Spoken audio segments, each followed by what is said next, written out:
आसमान में चमकते हुए पिज्जा और डम्पलिंग। अंधेरा हो गया है। हाँ? आसमान कितना सुंदर लग रहा है। वहाँ क्या चल रहा है? ये तो स्वादिष्ट है। आप सभी का तारों वाली आज की इस रात में बहुत बहुत स्वागत है। पहले कैसियोपिया के बारे में बात करते हैं। अच्छा, वो 5 चमकते तारे जो एम शेप की तरह लग रहे हैं ना, वही है कैसियोपिया। कैसियोपिया एक रानी का नाम था। अच्छा, सच में? वो तारा एक उदास तारा मंडल है जिसमें रानी को एक कुर्सी से बांधा हुआ दिखाया गया है। कितनी दुख की बात है। मैं भी उस तारामंडल को खुद की तरह पाता हूँ, इसलिए उसे देखकर मेरे आंसू निकल आते हैं। तुम कुछ ज्यादा ही बोल रहे हो, सुनियो। मैंने तुम्हें नहीं बुलाया था नोबिता, मुझे परेशान मत करो। वहाँ ऊपर देखो, वो कीड़े की तरह दिख रहा है। नोबिता, कुछ भी मत बोलो। और वैसे भी इसके बारे में वो कुछ नहीं जानता है। हाँ? ये बहुत ही सुंदर और फीलिंग से भरी कहानी है। हाँ? जानना है। मुझे पता था सोनिया दिखावा कर रहा है। उसने सब कुछ इस किताब से पढ़कर बताया है। कहाँ चला गया? कहाँ हो तुम डोरेमोन? अरे हाँ? हाँ? तुम यहाँ क्यों बैठे हो? आज की रात कितनी सुंदर लग रही है ना? ये क्या है? ये तारामंडल की तरह है। पृथ्वी से दिखने वाले सारे तारे इसमें दिखते हैं। चलो देखो। हाँ? अरे यहाँ नहीं, आसमान में देखो। हाँ? हाँ? हाँ? वाह! तुम यहाँ से तारों और तारामंडल के बारे में काफी कुछ आसानी से सीख सकते हो। अरे वाह! और इसकी मदद से तुम कर सकते हो लूडो रैकेट। अरे ये तारे तो हिल रहे हैं। मजेदार है ना? लेकिन स्टार्स को उनकी जगह से हिलाने के बाद वापस जगह पर नहीं रखा तो गड़बड़ हो जाएगी। मुझे भी करने दो ना। हाँ, लेकिन क्या तुम्हें पता है विंटर ट्रायंगल क्या होता है? कहाँ है वो? अरे बताता हूँ। ये लो, ये टिन कैन वाला टेलीफोन है। सुनो, क्या तुम्हें तारामंडल के बारे में और जानना है? तो वहाँ देखो। हाँ? ये ओरियन है। यहाँ आओ, यहाँ आओ। अरे रुक जाओ। ओरियन एक शांत और ताकतवर आदमी था। ओरियन एक शानदार ताकतवर आदमी था। वो अपने देश का बेहतरीन शिकारी था। ओरियन का अरे ओरियन का डोरेमोन, आगे बताओ। कहाँ गया? कहाँ गिर गया? कहाँ चला गया? उनका पसंदीदा खाना पिज्जा और डम्पलिंग है। ओरियन का पसंदीदा खाना था पिज्जा और डम्पलिंग्स। ये मेरी मॉम के खाने से भी ज्यादा स्वादिष्ट है। वो मेरी मॉम के खाने से भी ज्यादा स्वादिष्ट है। स्वादिष्ट। बहुत अच्छा है। मैं वॉशरूम होके आता हूँ। चलो चलो। बोल रहा है ये।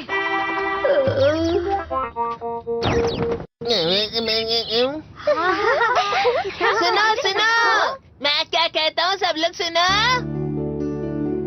अरे हाँ, जरा देखो। सप्तऋषि कितना सुंदर दिखता है ना? हाँ, सच में मुझे नहीं पता। मिल गया नोबिता। डोरेमोन, पूछ है। मैं ही कुछ करता हूँ। इसका आकार किसी बड़ी चम्मच की तरह लग रहा है ना? वो क्या है?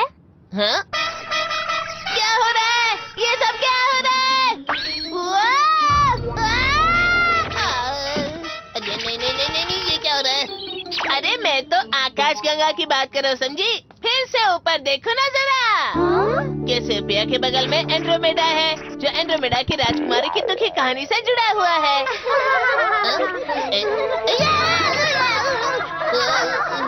ये क्या हो रहा है मेरे साथ? अब बस करो, बहुत हो गया नोबिता। नहीं डोरेमोन, मैं और करूँगा। चलो चलो सब लोग यहाँ ध्यान दो। पता है आसमान में जो दिखाई दे रहा है वो तारामंडल है।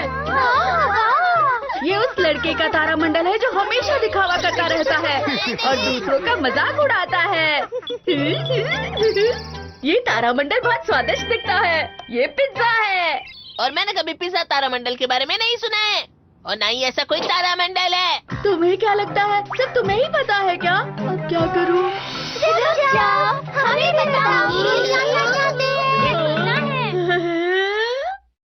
डोरेमोन, प्लीज कुछ करो ना। नहीं, ये नामुमकिन है। मैं कुछ नहीं कर सकता। मुझे कुछ नहीं पता।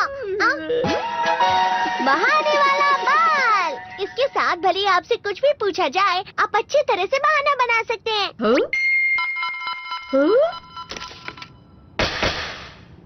एक युद्ध में बहुत ताकतवर आदमी था। उसका नाम था मोरी मोज़रेला। झूठ मत बोलो, मैंने कभी ऐसा नाम ही नहीं सुना है। उस मोरी मोज़रेला के 8 बेटे थे। वो कभी साथ नहीं रहते थे और लड़ते रहते थे। मोज़रेला को उनकी फिक्र हो रही थी। एक दिन वो बहुत बीमार पड़ गए। उन्होंने अपने बेटे को पास बुलाया। मोज़रेला ने पिज्जा का एक टुकड़ा पकड़ा और अपने बेटों से कहा, तुम बिल्कुल इस पिज्जा के ऊपरी हिस्से की तरह हो और तुम सब एक दूसरे को खराब कर रहे हो। लेकिन देखो इसे, इसका एक टुकड़ा थोड़ा कम शार्प है, पर जब 8 टुकड़े एक साथ आए तो ये पूरा गोल बन जाएगा। अगर तुम सब इसकी तरह रहे तो हमारा देश बहुत तरक्की करेगा। मोज़रेला के बेटों ने उनकी बात मानी और इस तरह उनकी बहुत तरक्की हुई। तब से इस तारों भरे आसमान में पिज्जा के आकार वाला ये तारामंडल चमक रहा है। अब समझे तुम सब? अच्छा, ये तो मुझे पता ही नहीं था। मैं नहीं मानता। चलो अब घर चलते हैं। हाँ, आज के लिए बस इतना ही। बाय। रुक जाओ, हमें और सुनना है। हमें बताओ। अगर तुम्हें और सुनना है तो बताता हूँ। अरे वो तो डम्पलिंग्स है ना?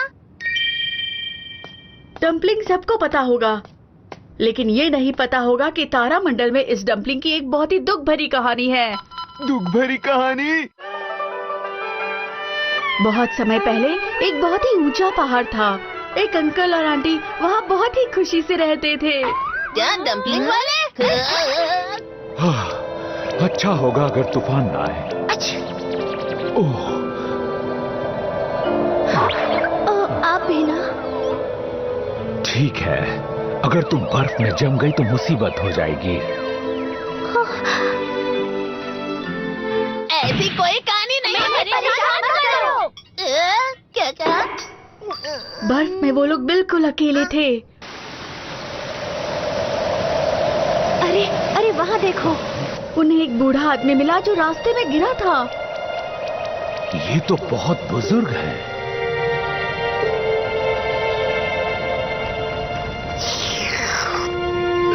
मुझे माफ करना।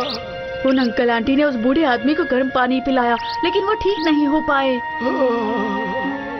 उनकी तबीयत बिगड़ती जा रही थी और हालत बहुत बुरी होती जा रही थी।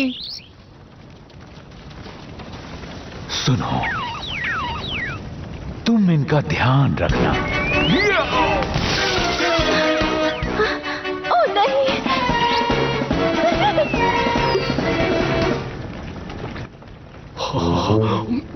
उन दोनों की वजह से वो बुजुर्ग ठीक हो गए और इसलिए शुक्रिया कहने के लिए उन्होंने ये तारामंडल बनाया। और इस तरह ये डिश बनाई जाती है, जैसे कि तले हुए डम्पलिंग्स और उबले हुए डम्पलिंग्स जो बहुत स्वादिष्ट होते हैं। नोबिता ये क्या कह रहा है? ये तो बहुत ही दुख की बात है। सब इसे सच मान रहे हैं। उन्होंने तो बहुत ही अच्छा काम किया। बस चलो घर चलते हैं नोबिता। क्या? इससे ज्यादा नहीं सोच सकता। मुझे पता था तुम कोई अजीब सा गैजेट इस्तेमाल कर रहे थे।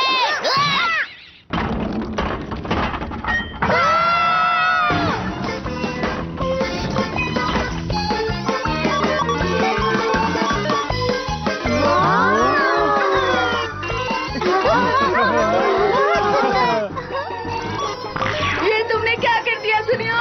चुप हो जाओ।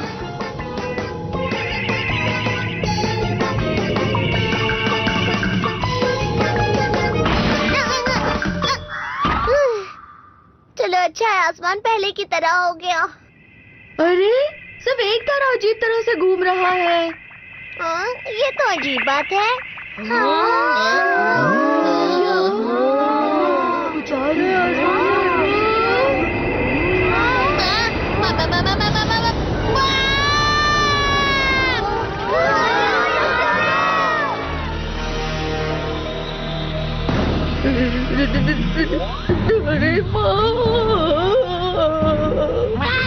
नोबिता ने उनका गलत इस्तेमाल किया, इसलिए वो नाराज होकर यहाँ आ गए। अब हम क्या करेंगे?